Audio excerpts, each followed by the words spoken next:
नमस्कार विद्यार्थी मित्रांनो, मी अभिषेक ठिगळे.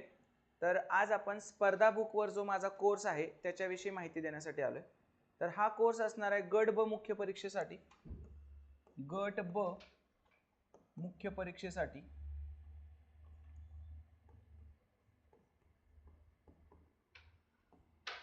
आणि अंकगणित आणि बुद्धिमत्ता असा हा कोर्स असणार आहे. अंकगणित आणि बुद्धिमत्तेचा आणि बुद्धिमत्ता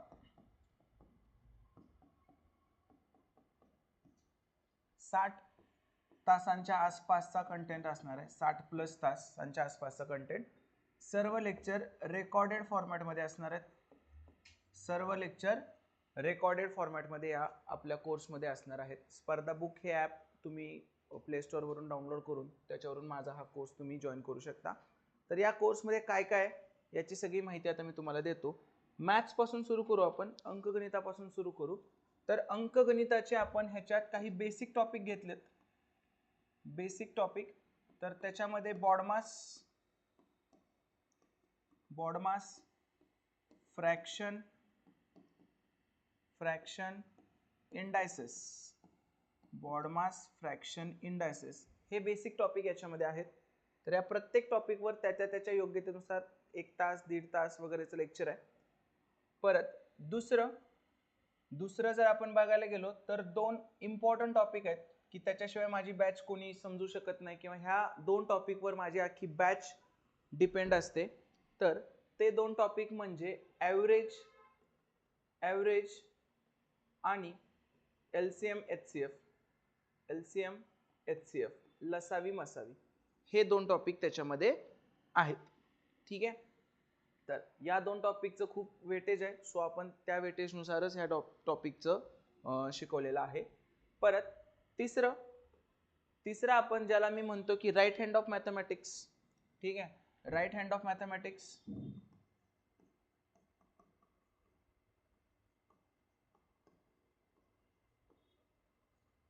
तर याच्यामध्ये मी रेशोशी रिलेटेड जे काय टॉपिक आहेत ते सगळे आपण घेतोय. मग रेशो, एजेस, मिक्सचर,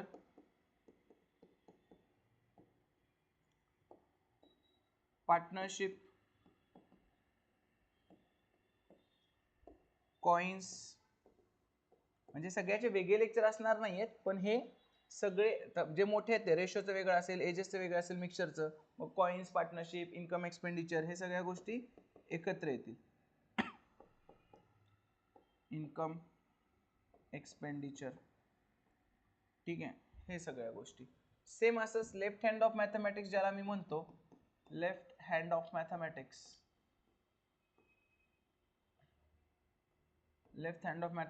त्याच्यामध्ये आपण पर्सेंटेजशी रिलेटेड सगळे चॅप्टर घेतो. ते म्हणजे पर्सेंटेज, दुसरा प्रॉफिट लॉस, तिसरा SICI सिंपल इंटरेस्ट आणि कंपाऊंड इंटरेस्ट असे आपण टॉपिक याच्यामध्ये बघितलेत. हे दोन्ही टॉपिक शिकताना आपण अजिबात फॉर्म्युलांचा उपयोग केला नाही. तुम्हाला जर माझी मेथड माहीत असेल तर त्याच्यामध्ये मी सरळ सांगतो. वाटल्यास तुम्ही यूट्यूबवर माझे लेक्चर चेक करा एज्युकल्चर या चॅनलवर, की आपण फक्त एकच मेथड वापरतो, आपलं आणि त्यांचं. म्हणजे mathematics is a relative subject आपण म्हणतो, तर तो रिलेटिव्ह कसा आहे तर हे सगळं तुम्हाला माझ्याकडून शिकल्यावर कळेल की बाबा आपण एक सोप्या प्रश्नाचं उत्तर काढतो आणि त्याला अवघडशी रिलेट करतो आणि त्या अवघड प्रश्नाचं उत्तर काढतो. तर ठीक आहे. तर ह्या सगळ्या गोष्टी शिकताना आपण फक्त त्याच मेथडचा उपयोग केलेला आहे. तर हे 2 एकदम महत्त्वाचे टॉपिक आहेत. व्हेरी IMP असं तुम्ही ह्याला म्हणू शकता. कारण हे 2 टॉपिक ज्याचे चांगले आहेत, म्हणजे हे 2 चंक ज्याचे चांगले आहेत, रेशोचा हा चंक आणि पर्सेंटेजचा हा चंक, त्याला अख्खं गणित बुद्धिमत्ता सोपं, गणित तरी सोपं जातं त्याला अख्खं. ठीक आहे. हे 2 चंक झाल्यानंतर मुलांना अवघड वाटणारे 3 टॉपिक आपण घेतो. ते म्हणजे सगळ्यात पहिल्यांदा वर्क अँड टाइम. मग याचंच एक ॲप्लिकेशन आहे पाईप अँड सिस्टम, पाण्याची टाकी आणि नळ, पाईप अँड सिस्टम्स. परत दुसरं स्पीड टाइम डिस्टन्स. तर स्पीड टाइम डिस्टन्सच अजून एक ॲप्लिकेशन काय आहे, रेल्वे आहे. रेल्वे, नंतर बोट आहे. तर हे सगळ्या गोष्टी. परत तिसरा आणि मुलांना खूप अवघड वाटणारा टॉपिक तो म्हणजे प्रोबॅबिलिटी. मग याच्यामध्ये आपण परम्युटेशन, कॉम्बिनेशन आणि प्रोबॅबिलिटी अशा 3 गोष्टी बघतो. हे 3 टॉपिक मुलांना खूप अवघड वाटतात, पण मी तुम्हाला खात्री देऊ शकतो एकदा तुम्ही हे तिन्ही टॉपिक माझ्याकडून शिका की तुम्हाला झोपेतनं जरी उठलं तरी ह्या 3 टॉपिकचा कुठलाही प्रश्न तुम्हाला सोडवता येईल. स्पीड टाइम डिस्टन्सचं बाजारातलं कुठलं पण पुस्तक घ्या तुम्ही, 40 टाईपला 40 फॉर्म्युले वापरले. आपण फक्त एका कन्सेप्टनं speed is equal to distance upon time ही कन्सेप्टच तुम्हाला आली की स्पीड टाइम डिस्टन्सचा कुठला पण प्रॉब्लेम सॉल्व्ह होतो. वर्क टाइम लगेच ते MDHचा फॉर्म्युला, हा फॉर्म्युला, तो फॉर्म्युला असलं काही करायची गरज नाही. तुम्हाला एक कन्सेप्ट आली की total work is equal to man days असतं, एवढं तुम्हाला आलं की वर्क टाइमचा कुठलाही प्रॉब्लेम तुम्हाला सुटेल.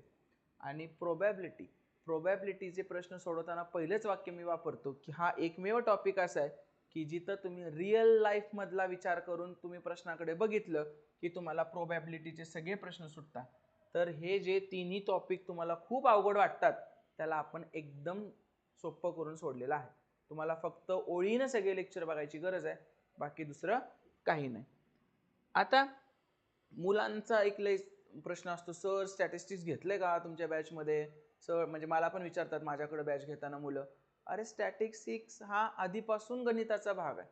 आयोगानं आत्ता वेगळा काढलाय त्याला म्हणून मी काही वेगळा घ्यायची गरज नाही. मी 2016 पासून स्टॅटिस्टिक्स शिकवतोय, कारण ते आपल्याला 9वीला होतं.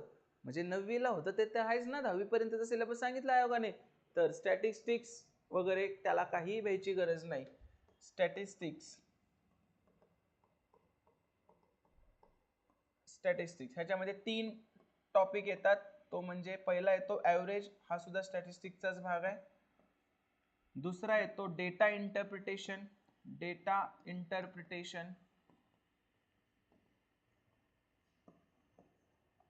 आणि तिसरा येतो स्टॅटिस्टिक्स मीन मोड मीडियन वाला. ठीक आहे. तुम्हाला स्टॅटिस्टिक्सची लईच भीती वाटत असेल तर स्टेपअप अकॅडमीच्या चॅनलवर माझं स्टॅटिस्टिक्सचं पूर्ण लेक्चर फ्रीमध्ये जायचं, तिथं बघायचं, त्याच्या बाहेरचा एकही प्रश्न येणार नाही. ठीक आहे. आणि जेव्हा हा इंट्रोड्यूस केलेला त्याच मी त्या लेक्चरमध्ये सांगितलं परीक्षेच्या आधीचं लेक्चर आहे. आयोग अजून तरी काय ह्याच्यावरचा प्रश्न टाकत नाही. आयोगानं स्टॅटिस्टिक्स म्हणून अजून 2 वर्ष झाले फक्त डेटा इंटरप्रिटेशनचेच प्रश्न टाकलेले आहेत. ते तेव्हा आधी प्रिडिक्ट केलेलं होतं ते. कारण कधी पण नवीन गोष्ट इंट्रोड्यूस केली ना काही लगेच त्याच्या खोलात घुसत नाही.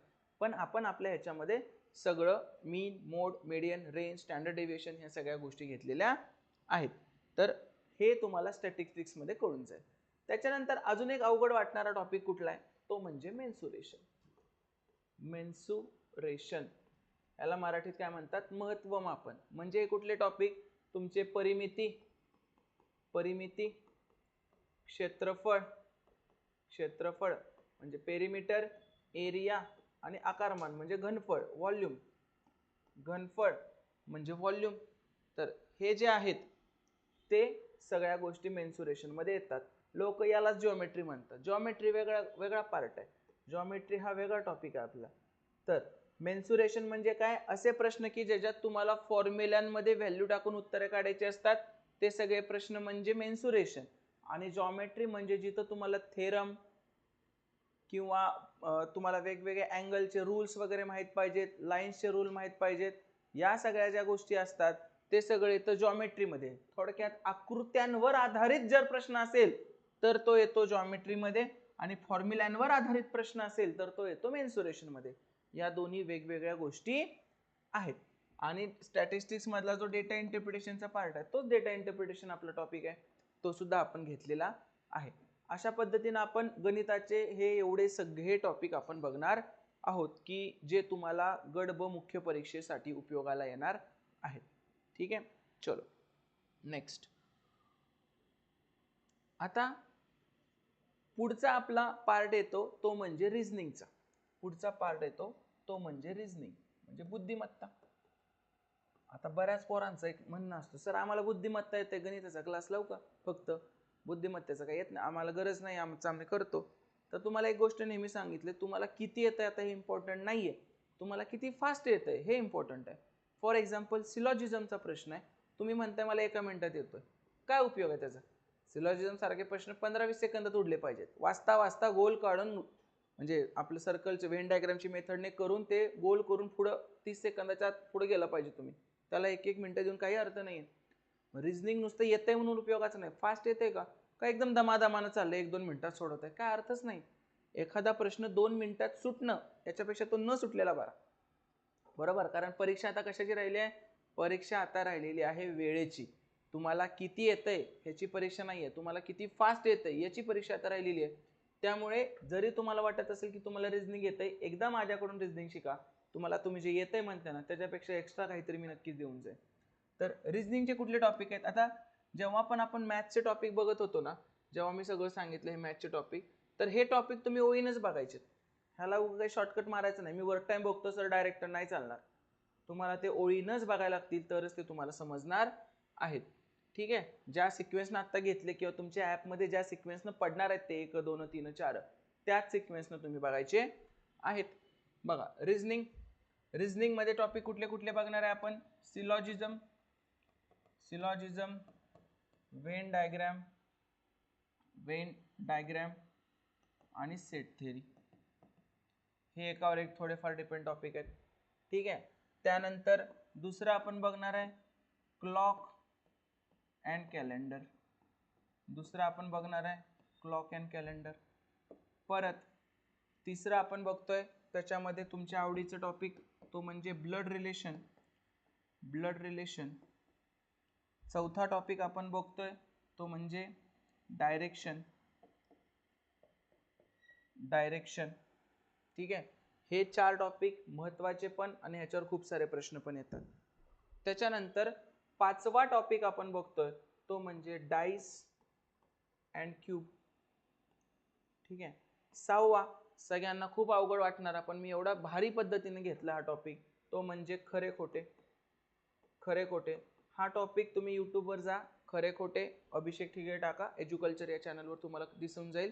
आणि तुम्ही कुठलाही जे मुलं म्हणतात ना सर फी कमी करा, हे करा, तुम्ही टॉपिकचं नाव टाकायचं, त्याच्या पुढे अभिषेक ठिगे लिहायचं. पुण्यातल्या कुठल्या तरी क्लासच्या यूट्यूब चॅनलवर तुम्हाला त्याचं लेक्चर दिसून जाईल. काय क्लासच लावला पाहिजे पैसेच भरले पाहिजे असं काही नाही. ठीक आहे, तुम्ही त्याच्यावर जा. हे क्लास का लावायचा आहे? फक्त एखादी गोष्ट पूर्ण स्टार्ट टू एंड होते, सगळे प्रश्न कव्हर होतात म्हणून क्लास लावायचा असतो, बाकी काही इश्यू नाही. तुम्हाला यूट्यूबवर माझं राहू दे, कुणाचं तर मिळेलच ना तुम्हाला. बरोबर, मग तुम्ही क्लास पण पाहिजे मग पैसे पण नाही, त्यामुळे मग मी हे सगळ्या गोष्टी सांगतो की तुम्ही बिंदास यूट्यूबवर बघू शकता, काहीच हरकत नाही. क्लासमध्ये फक्त एखादी गोष्ट चॅनलाइज वेणं होते म्हणून आपण क्लास लावतो की बाबा एकदम टाइम टू टाइम शेड्यूलनं प्रॉपर लेक्चर सॉर्टिंग केलेलं असतंय, सगळा सिलेबस कव्हर असतोय त्यामुळे. ठीक आहे, खरे खोटे हा एक खूप इम्पॉर्टंट टॉपिक मेन्सच्या दृष्टीनं. सेट थेरी खूप इम्पॉर्टंट टॉपिक मेन्सच्या दृष्टीनं. कुठल्याही मेन्सच्या परीक्षेत सेट थेरीचे प्रश्न असतातच. परत 7 नंबरला येतो कोडिंग डिकोडिंग. हा खूप वास्ट टॉपिक आहे, आयोगाचं खूप प्रेम आहे ह्या टॉपिकवर. कोडिंग डिकोडिंग आतापर्यंत जवळजवळ 150 प्रश्न याच्यावर आहेत कोडिंग डिकोडिंगवर, आणि टॉपिकमध्ये तर तसं काही विशेष ठेवलेलं नाही. 8वा टॉपिक तो आहे तो म्हणजे ऑर्डर रँकिंग, क्रमांक म्हणतो आपण त्याला, ऑर्डर रँकिंग. तर हा पण टॉपिक चांगला आहे, ह्याच्यावर पण आयोग बऱ्याचदा प्रश्न विचारतं. ऑर्डर रँकिंग हा टॉपिक पझलची पायाभरणी. तर पझल्समध्ये काय काय येतं? पझल्समध्ये सिटिंग अरेंजमेंट, परत फ्लोअर बेस पझल आणि परत क्लासिफिकेशन पझल, असे 3 टाईप येतात. पझलचे 3 टाईप येतात, सिटिंग, फ्लोअर, क्लासिफिकेशन पझल. तर ह्या 3 टाईपवर पझलचे प्रश्न येतात. त्याच्यानंतर सेरीज एक आवडीचे प्रश्न. मग सेरीजमध्ये काय येतं? नंबर सेरीज, अल्फाबेटिकल सेरीज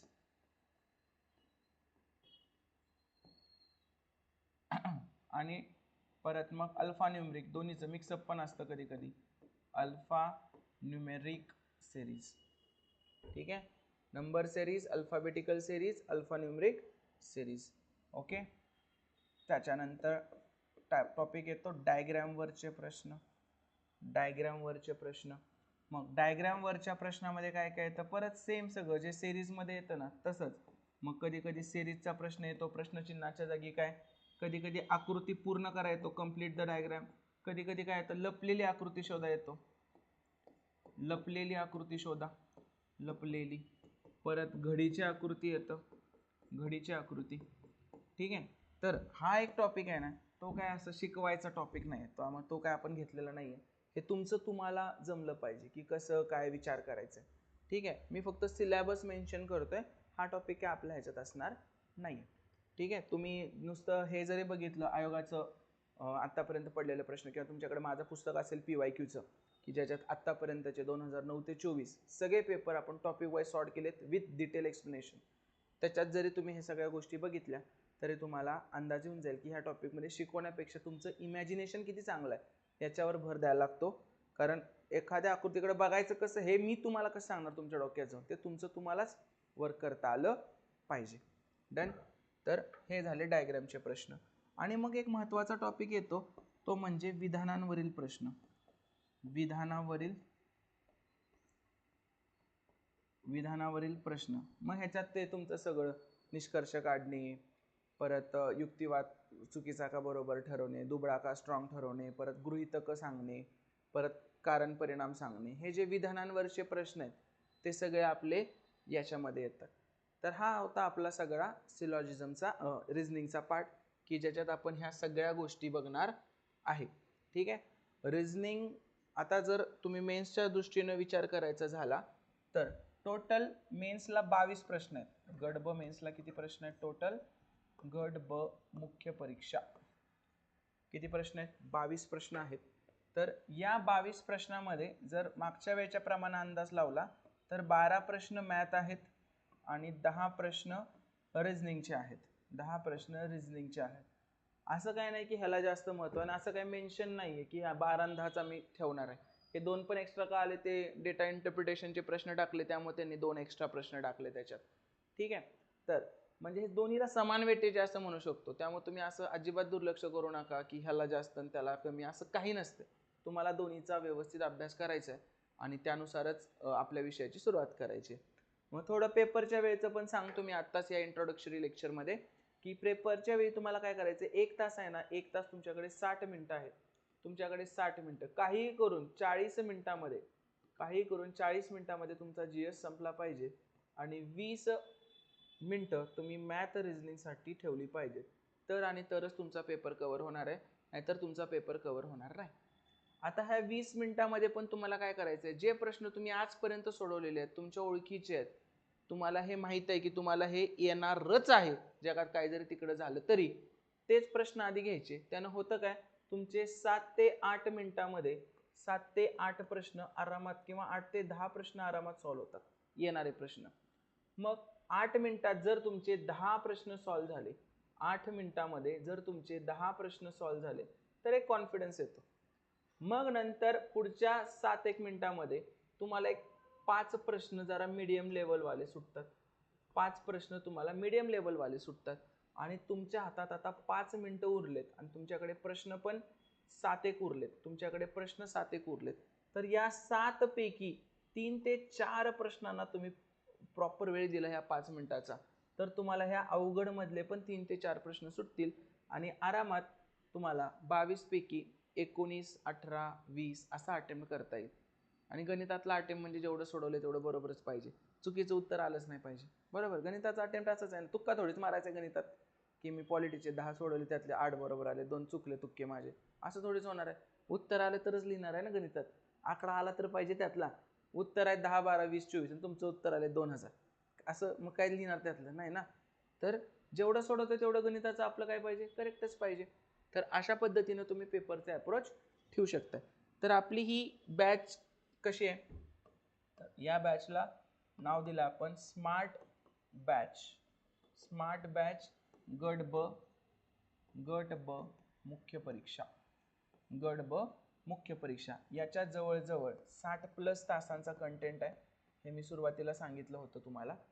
तर मग ते मिक्सअप असेल, गणिताचे 30-32 तास असतील, बुद्धिमत्तेचे 28-30 तास असतील, अशा पद्धतीचा त्याच्यात आपण कंटेंट दिलेला आहे. कंटेंट म्हणजे हे फक्त ठीक आहे, तुम्हाला सांगतो हळूहळू कसं काय. ठीक आहे, असा कंटेंट दिलेला आहे आपण ह्याच्यात. सगळ्यात पहिल्यांदा तुम्हाला त्याच्यात कन्सेप्ट आणि PYQ चे लेक्चर भेटतील, कन्सेप्ट आणि PYQ चे लेक्चर भेटतील. याच्यामध्ये आपण पूर्ण कन्सेप्ट शिकवले आणि 2009 ते 2020 पर्यंतचे 2020 पर्यंतचे जे इम्पॉर्टंट आहेत, वेगवेगळे प्रश्न आहेत आयोगाचे, तर असे आपण PYQ घेतलेले आहेत. ठीक आहे. त्याच्यानंतर दुसरी गोष्ट म्हणजे परत हे सगळे एकदा लेक्चर झाले की परत तुम्हाला हे तर 60 तासांचे लेक्चर आहेत. ठीक आहे, म्हणजे 60 तासांचे असतील, हे बघू, ठीक आहे, जेवढं आहे तेवढं, तर कारण जास्तच होणार आहेत, कमी तर काही देणार नाही तुम्हाला. नंतर दुसरं तुम्हाला सेम याचीच एक रिव्हिजन बॅच, जी आपली फास्ट ट्रॅक बॅच आहे, ती रिव्हिजन बॅच याची एक असणार आहे. त्याच्यात पण परत काय करतो आपण, कन्सेप्ट देतोय आणि परत PYQ म्हणजे कन्सेप्टची रिव्हिजन करवतोय. हे सगळे लेक्चर वेगळे आहेत, रिपीट काय नाही याच्यात, आणि परत PYQ देतोय. पण आता यावेळी हे PYQ आता हे 2020 पर्यंतचे आले ना, तर हे PYQ आता 2021 ते 2023 पर्यंतचे असणार आहेत. 2021 ते 2023 पर्यंतचे परीक्षेच्या दृष्टीने महत्त्वाचे PYQ असतील. ओके. आणि जे पण टॉपिक सुद्धा आहेत ह्याच्यात, हे टॉपिक सुद्धा फक्त इम्पॉर्टंट टॉपिकच या रिव्हिजन मध्ये होणार आहे. थोडक्यात जी माझी फास्ट ट्रॅक बॅच आहे ना, ती बॅच असणार आहे इथे. ठीक आहे. नंतर तिसरं, हे सगळं झाल्यानंतर 3 पेपर लेटेस्ट आलेत. ठीक आहे. 3 पेपर लेटेस्ट कुठले आहेत? सगळ्यात पहिल्यांदा राज्यसेवा त्याचे 25 प्रश्न. ठीक आहे. प्लस समाज कल्याण त्याचे 20 प्रश्न, प्लस गट ब पूर्व परीक्षा त्याचे 20 प्रश्न. हे लेटेस्ट झालेले आहेत. हे सगळे मी माझ्या एज्युकल्चर या चॅनलवर घेतलेत. पण ते कसे घेतलेत? पेपर आल्या त्यात काही PPT वगैरे नाही, फक्त दिसतंय, तुम्हाला उत्तराची जास्त ओढ असते तेव्हा लगेच काय आन्सर येईल वगैरे, तर त्या पद्धतीने. तर हे तिन्ही पेपर मी पुन्हा व्यवस्थित रेकॉर्ड करेन आणि प्रॉपर PPT वगैरे बनवून त्याचे आपण लेक्चर, आणि हे लेक्चर घेताना मी शिकवण्यापेक्षा पेपरच्या वेळी माझा काय अप्रोच असेल अशा पद्धतीने मी हे लेक्चर घेणार आहे. की आधी हा प्रश्न आला, फॉर एक्झाम्पल CET पेपर प्रमाणे घेतलं, माझ्या डोळ्यासमोर आला, मी सोडवायला घेणार की स्किप करणार? कारण स्किप करणे हा सुद्धा एक इम्पॉर्टंट अटेम्प्ट आहे. नको त्या प्रश्नाला उघड डोकं चालवत बसायचं नाही, मग तिथं वेळ जातो, टेन्शन येतं, मग बाकीचे सोपे प्रश्न राहून जातात आपले. तर आता मी हे जे 3 पेपर आहेत ना आपले, हे 3 पेपर मी आता एक्झाम डे दिवशी मी ॲज अ स्टुडंट कसं बघितलं असतं, ॲज अ टीचर तर मी सगळं सलगच सोडवेन, त्याचा काहीच विषय नाही, पण एक विद्यार्थी म्हणून मला त्या मोमेंटला कसं टॅकल करायचं आहे, त्या प्रश्नाला कसं आधी घ्यायचं आहे का शेवटी घ्यायचं आहे का घ्यायचंच नाही, तर हे सगळं मी याच्यात सांगणार आहे. ठीक आहे, या 3 पेपरमध्ये. तर ही आपली स्मार्ट बॅच गट ब मुख्य परीक्षा स्पर्धा बुक या ॲप्लिकेशनवर असणार आहे. तुम्हाला अभ्यासाच्या रिलेटेड कुठलेही डाऊट असतील तर तुम्ही मला या नंबरवर कॉल करू शकता. आणि स्पर्धा बुक या ॲपच्या टेक्निकल गोष्टींबाबत काय तुम्हाला शंका असतील तर तुम्ही पठाड सरांना कॉल करू शकता, स्पर्धा बुकच्या नंबरवर कॉल करू शकता. पण अभ्यासाच्या रिलेटेड जे काय डाऊट असतील ते तुम्ही फक्त याच्यावर कॉल विचारा. टेक्निकल गोष्टींबद्दल स्पर्धा बुकच्या ॲपविषयी तुम्ही या नंबरवर कॉल विचारा वेगळ्या. ठीक आहे. तर अशा पद्धतीनं ही आपली गट ब मुख्य परीक्षेसाठीची अंकगणित आणि बुद्धिमत्ताची बॅच आहे. तुम्हाला ही 100% आवडेल. तुमचा मेन्स बेसिक बऱ्यापैकी चांगला असेल तुमचं, तर ही बॅच तुम्हाला नक्की फायदेशीर ठरणार आहे. तुम्हाला खूप शून्यापासून शिकायचं असेल तर तुम्हाला एज्युकल्चर ॲपवर माझी डिटेल बॅच मिळेल. पण मुख्यसाठी to the point exam oriented कमी वेळेत शिकायचं असेल तर तुम्ही ही बॅच जॉईन करू शकता. तुमचे इतर काही डाऊट असतील तर तुम्ही स्क्रीनवरच्या नंबरवर कॉन्टॅक्ट करा आणि तुम्ही विचारू शकता. धन्यवाद.